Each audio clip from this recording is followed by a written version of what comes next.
The sea has 1,000 moods, but this one was new. For 3 days, the fog had held the Odyssey Prime in its grip. This wasn't the wispy, shifting mist we were used to, the kind that rolled in for a few hours and then broke under the Atlantic sun. This was a solid thing, a dense gray wall that had swallowed the horizon and then the sea itself, leaving our rig an isolated island of steel in a world of nothing. It had a smell, too.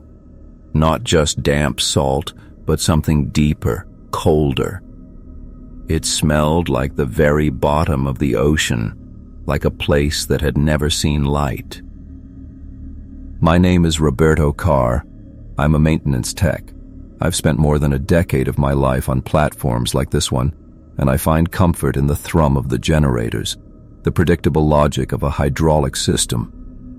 My world is one of schematics and torque wrenches, so when the fog rolled in and cut our communications, no radio, no satellite phone, not even a flicker of GPS, I treated it like any other problem.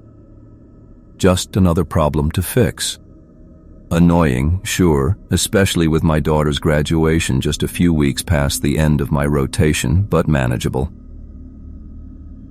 By the third day, though, the routine felt different. The familiar hum of the rig was muffled, a low throb beneath a blanket of profound silence. The crew's usual banter had dwindled to terse nods and hushed conversations. We were 120 souls on this platform, but moving through the damp, echoing corridors, you felt utterly alone. The fog clung to everything, making the grated decks slick with a fine, greasy mist. You couldn't see more than 20 feet in any direction. Beyond that, there was only the gray. I was on the main deck with Leo, doing a routine check on the mooring winch housings. He was younger than me, all swagger and nervous energy, cracking jokes that weren't landing. "Think they'll have to airdrop our paychecks, boss?" he asked, his voice sounding flat and small in the thick quiet. "Just focus on the seals, Leo. The sooner we clear our checklist, the sooner we're inside." I didn't look at him. My gaze was lost in the thick soup pressing in on us. There was no wind, no swell. The water we couldn't see might as well have been a sheet of glass. It was the most unnatural stillness I'd ever experienced out here. The lack of sound felt like pressure against my eardrums. And then, through the silence, it came. It wasn't loud at first. It was a deep, resonant tone that seemed to vibrate up from the rig's steel heart itself, a feeling in my bones before it was a sound in my ears. A single, mournful peal, like some colossal bell. Leo froze, wrench in hand. "What was that?" he whispered. I scanned the thick wall of white around us. A ship's bell? No. We were miles from any shipping lane, and a sound that clear would mean a vessel was practically on top of us. There was no foghorn, no engine noise. Nothing. Just our own breathing and the slow drip of condensation from a railing. Then it came again. Just as slow, just as low and clear. A solitary funereal toll that seemed to come from everywhere at once. It wasn't the sound of warning. It felt like an announcement. Leo and I just stood there on the slick deck, two small men staring into a gray nothing that had just spoken to us in a voice from something utterly impossible. Leo's bravado finally cracked. His eyes, wide in the gloom of the deck lights, darted from one gray curtain of fog to the next. The deep thrum of the bell faded, leaving behind a silence so deep it felt like a pressure against my eardrums. The only sound was the frantic hiss of our own breath misting in the cold, briny air. "What the hell was that?" he whispered, his voice tight. "I don't know," I said, my own voice sounding hollow. I forced my feet to move, my boots squeaking on the slick diamond plate. "Let's get inside. Now." The walk back to the sleeping quarters felt 100 miles long. Every drip of condensation from the superstructure, every metallic groan of the rig settling, sounded like a footstep behind us. We found a half-dozen guys in the mess hall nursing mugs of stale coffee. The air was thick with the same nervous tension we felt. News traveled fast on this rig. Frank, the rig boss, leaned against a counter with his arms crossed. He was a barrel-chested guy whose confidence usually wiped out the worry in any room. Not tonight. "Car, Petrova," he grunted, nodding at us. "You heard it too?" "Twice," I said, keeping my voice steady despite the tremor in my hands. "Clear as day. It sounds big." Leo, now surrounded by others, seemed to get some of his swagger back. "Sounded like a bell. Some old buoy must have broken loose and drifted out here." "No chance," a roughneck named Marcus muttered from a corner table. "No buoy sounds like that. That was a toll. I felt it in my teeth." Frank pushed himself off the counter. "Listen up. Comms are still dead, and this fog makes it worse. It's probably just a weird echo off the air layers. Sound bouncing from miles away. We've seen stranger. Everyone stays on rotation. Nobody goes out on the lower decks without a partner.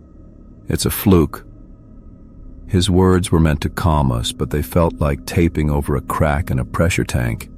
He was trying to stuff the impossible back into a neat, logical box, and for a second I really wanted to crawl inside with him. I'm a guy who gets machinery, pressures, and limits. I don't get funeral bells ringing in an empty ocean. Hours crawled by. The fog didn't lift. If anything, the world beyond the rig's windows seemed to shrink, the gray smothering the deck lights in a hazy glow. The unease spread like a low fever through the crew. Men spoke in whispers, jumped at the hiss of a hydraulic leak, and kept stealing glances at the windows, at the nothingness outside. Then, around 4:30 in the afternoon, it came again. This time there was no mistaking it. It was louder, closer. That deep, mournful tone vibrated up through the soles of our boots, a slow, ringing note that seemed to shake the very steel of the Odyssey Prime. No illusion, no trick of sound. This felt like it was right outside the railings. Panic shot through the room. Men jumped up, chairs scraped. Frank started shouting for everyone to stay put, but Leo was already moving. A crazy, reckless grin stuck on his face. "I'm getting a look," he declared, shaking off a crewmate trying to hold him back. "Petrova, stay put! That's an order!" Frank bellowed, but Leo was already out the door with me right on his heels. "Leo, don't be an idiot!" I yelled, rushing into the thick dampness after him. He was at the safety gear locker by the helicopter deck stairs, grabbing a harness and a heavy steel safety line. An idiot? I'm the only one not running scared from a noise. He clipped the heavy-duty clip to the solid hook on the wall, then onto the back of his harness. Just want to see if Ivan's playing silly buggers with a Russian sub. He walked to the very edge of the deck, the yellow cable unspooling behind him. He stood there, dark against the solid wall of white fog, and cupped his hands around his mouth. "Come on then," he shouted, the fog sucking down his voice. "Got something to say? Say it to my face." Silence answered him, thick and sudden. He laughed, a sharp, ugly bark. "See? Nothing, just fog and—" His voice cut off. He didn't cry out. He didn't stumble. One moment, his shape was there at the edge of the world. The next, it was gone. The fog had taken him. We all just stared. The yellow tether stretched out in a line to the place he'd been standing. Then it went slack, drooping onto the wet deck. "Leo!" I screamed, tearing towards the railing. Marcus was already on the cable, hauling it in hand over hand. "He's not pulling back! There's no weight!" We pulled together, the wet steel cable sliding through our hands with a sickening ease. It came in fast, looping in a messy pile, 20 feet, 40, 60. Then the end came over the side. I took it from Marcus. The heavy clip was gone. All I held was the end of the half-inch thick steel cable. It wasn't frayed from snapping. It wasn't twisted into a failure. It was cut perfectly. I ran my thumb over the sawn metal. It was flawlessly flat, a smooth, polished circle, like it had been sliced by some industrial laser cutter. No tool on this rig. No natural force I knew could make a cut like that. I stood there, holding the impossible thing in my hand, as the cold from that fog finally sank past my skin and deep into my bones. The bell was silent, but its message screamed louder than ever. I stood frozen on that grating, staring at the severed cable end. Time meant nothing. The world shrank to that impossible piece of polished steel in my hand. My mind, usually filled with schematics, tolerances, and clear causes and effects, was breaking down. It scrambled for a file, a precedent, anything logical to fit this, and found emptiness. Walking back to the command hub felt like struggling through deep water. My boots dragged heavily. Pushing through the door, every head snapped toward me. All 6 men stopped cold. Frank paced frantic circles around the main console. His face was pale. That steady control vanished, replaced by a jittery, brittle energy. He froze when he saw me. "Well, what did you find?"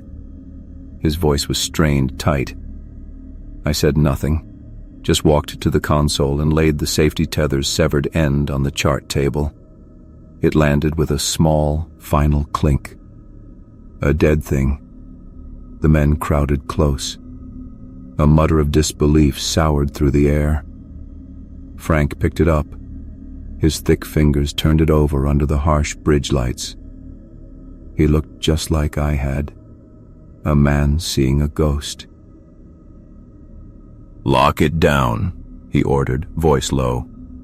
"Full rig lockdown. Nobody steps onto the open decks. Nobody. For any reason. We stay inside until this lifts."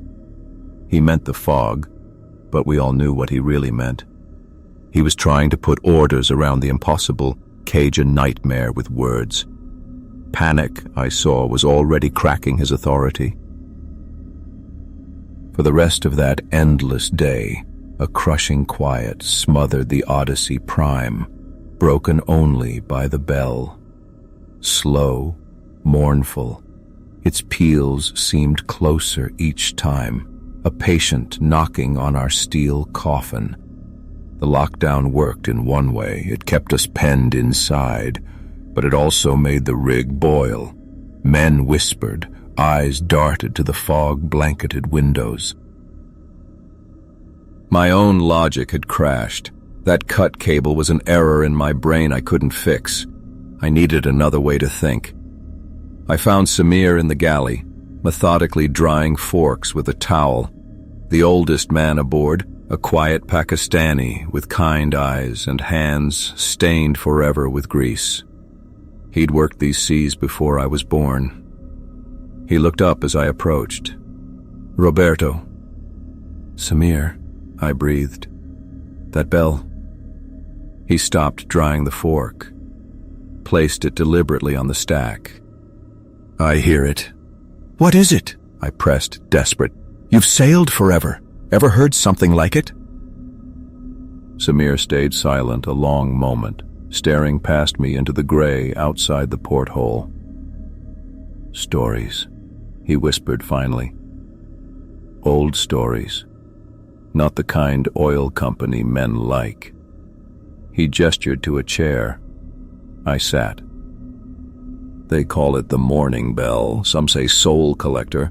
It belongs to a ship, one that sails not on water but through fogs like this. Cold dread hardened in my gut. A ghost ship? The words sounded childish, stupid. We have our words, small words for a vast thing, Samir said, looking straight at me. This fog, it isn't weather. It's the hunting ground. The ship brings it. It finds places cut off, isolated, alone. He leaned closer, smelling of salt and old grease. The bell is a summons, Roberto. It's calling, not to the rig, to the souls on it. Then it came. Again. That deep, resonant tone washed over us, vibrating the steel floor. Louder this time, closer. Following it was a scream from down the main corridor. We both jumped up. Galley doors flew open. Men ran past, faces masks of pure terror. "It's Davies," someone yelled. "He snapped, going for the lifeboat." I shoved through the panicked crowd, following shouts to the port-side deck door. Frank was there trying to block it. But Davies, a young roustabout I barely knew, was wild-eyed, clawing past him. "I'm getting off," he shrieked, voice cracking. "I won't wait here to die." He slammed Frank aside and burst onto the covered walkway leading to the lifeboat station. Bay doors stood open to the fog. It swirled in, thick and hungry.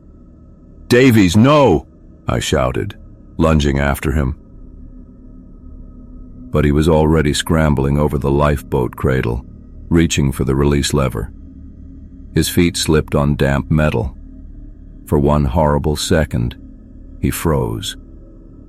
Mid-action, half into the boat, staring out into that wall of gray. His face went slack. The panic died. He looked like someone listening to a voice only he could hear. Then, slowly, deliberately, he stood up on the cradle, turned away from the lifeboat, and stepped calmly off the platform into the fog. No splash, no scream. He just vanished. 1 second, a solid shape in an orange jumpsuit. The next, only the silent, swirling gray. He was gone. The bell had called. He had answered. We stood frozen, the four of us who'd witnessed it from the bridge, staring at the empty gray where Davies had been, where a man had just stepped calmly into nothing. Only the hum of the vents and the soft brush of fog against the glass broke the silence. Frank, our rig boss, made a choked sound. Not a word. Like a spring snapping inside a machine. Without speaking, he turned stiffly and walked to his office, shutting the door softly behind him. He didn't lock it. The locks were on the outside, pointless now. Hours melted together. The lockdown held. 12-hour shifts blurred into one long, terrible wait. The bell stayed silent. For a little while, maybe, we let ourselves hope. Maybe it was over. Maybe it took Davies and moved on, but the fog didn't lift. Its silence pressed down heavier than any noise. A shudder jerked me alert. A deep, grinding vibration coming up through my boots. Not an engine. Not the drill. After 10 years on rigs, I knew their groans and sighs. This was different. It felt like the whole structure, all 40,000 tons of steel and concrete, had been dragged inches across rock. It happened again minutes later, a long, groaning pull. I left the mess hall and headed for the control room on the main deck. The place was deserted, only a few essential screens glowing. The dynamic positioning console was dark. The navigation charts were dead. I tapped screens, cycled power. Nothing. The system using thrusters to keep us locked over the wellhead was completely dead. Everything was. Propulsion, navigation, external sensors. We were dead in the water. "It's not the generators," Samir said. He'd followed me, looking worn out. "Power's fine for life support, for the lights, just not for moving, or for knowing where we are." "We're drifting," I said, my voice hollow. "A current must have caught us." Samir shook his head slowly. "No current I know of, Roberto. Not like this." He pointed to a simple plumb bob he'd rigged from a ceiling pipe, a heavy wrench hanging on a string. It hung at a slight but steady angle. "We are not drifting, we are being pulled. My blood turned to ice. Frank was still locked in his office, staring blankly at a dead monitor, hands folded like he was waiting for a meeting that wouldn't happen. He was useless now. Just me and Samir, and the grim understanding in his eyes. The rest of the crew were pale shadows in the corridors, whispering rumors about what happened on deck. The bell began to toll again. Different this time. There was a rhythm, slow, steady, patient. Like a funeral march. One toll every 10 seconds. A deep, echoing sound that vibrated through the rig itself. A sound that meant something was happening. A process was underway. I had to see. My engineer's mind, what was left of it, screamed for data, for a picture, for anything solid in this ghost story. I left Samir and climbed the service ladder to the enclosed observation deck. The highest point on the rig, a glass-walled octagon just below the helipad, offering a view of nothing but gray. The fog pressed wet and thick against the windows, suffocatingly close. Up here, the bell's toll was clearer, each peal making the air tremble. I circled the room, wiping condensation from the glass, straining to see anything in the void. Pulled. Samir's word echoed. Pulled where? By what? I stared into the gray until my eyes ached, trying to find a shape where there was none. The bell tolled. The rig groaned beneath me, and for just a moment, a breath stirred the air, thinning the mist. Like a curtain drawn aside for one horrifying second. Out there, pacing us in the water, was a ship. It couldn't be. My mind recoiled, tried to call it a trick of the fog, but it was there, vast, impossibly vast, a colossal black silhouette against the gray, made of dark, weeping wood from another age. No lights, no engine noise, only a silence deeper than any sound. An ancient ghost ship, rising hundreds of feet from the water. And from its bow, I felt it more than saw it. A thick, rusted chain stretching down into the water, pointing straight at us. Then the fog swirled back, swallowing the vision whole, but the image burned onto the back of my eyelids. We weren't drifting, we weren't lost, we were in tow.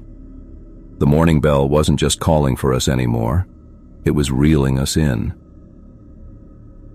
I stumbled away from the observation window, a choked gasp caught in my throat. The image of that impossible ship was branded behind my eyes, a ghost against the black. We weren't lost. We were its cargo.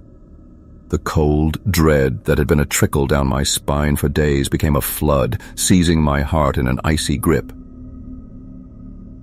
The rig's gentle background hum, my last familiar comfort, had vanished completely. In its place was a profound silence, broken only by the clockwork toll of the morning bell. The air grew heavy, thick enough to feel, and colder than any North Atlantic wind I'd ever lived through. It was an ancient kind of cold, a tomb-like chill that felt dredged up from a place the sun had never touched. The tolling was no longer just a sound. It felt physical now, a wave of pressure that pulsed through the steel deck plates, up through the soles of my boots, buzzing deep in my bones. Through the fog-streaked glass, the ghost ship was a smudge of deeper black against the gray, looming right beside us. We were so close I could have thrown a rock and hit its dark, weeping hull. And on its decks, I could see them. Not men, just suggestions of men. Vague, slow-moving shapes, indistinct smudges shifting in the perpetual twilight. Their very presence felt like a violation in the empty, desolate seascape. A door behind me opened. It was Frank.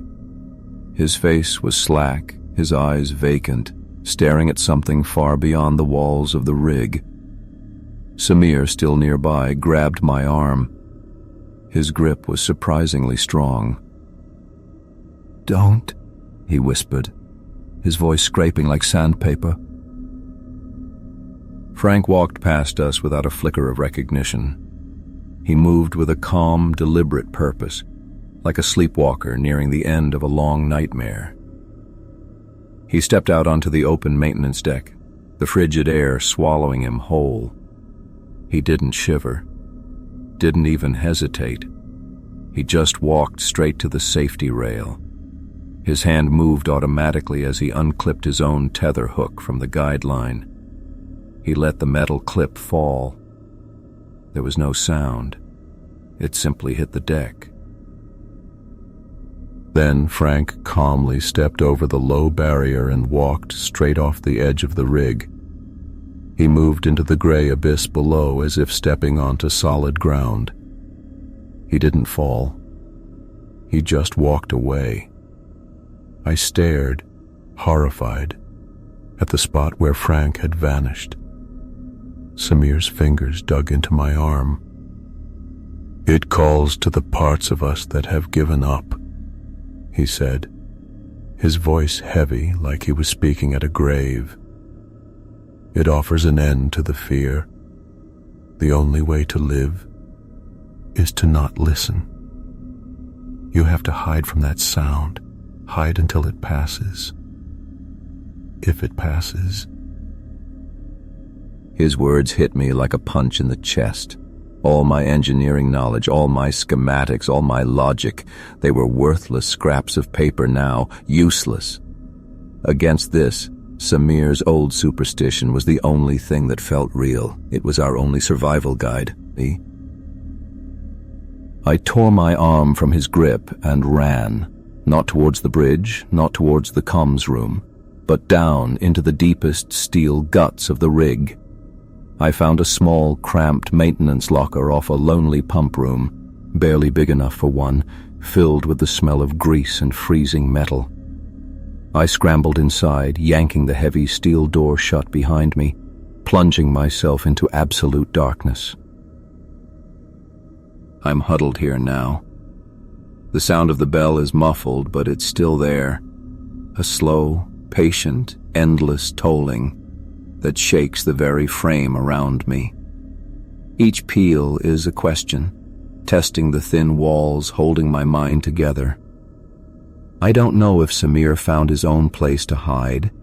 I don't know if I'm the last one alive.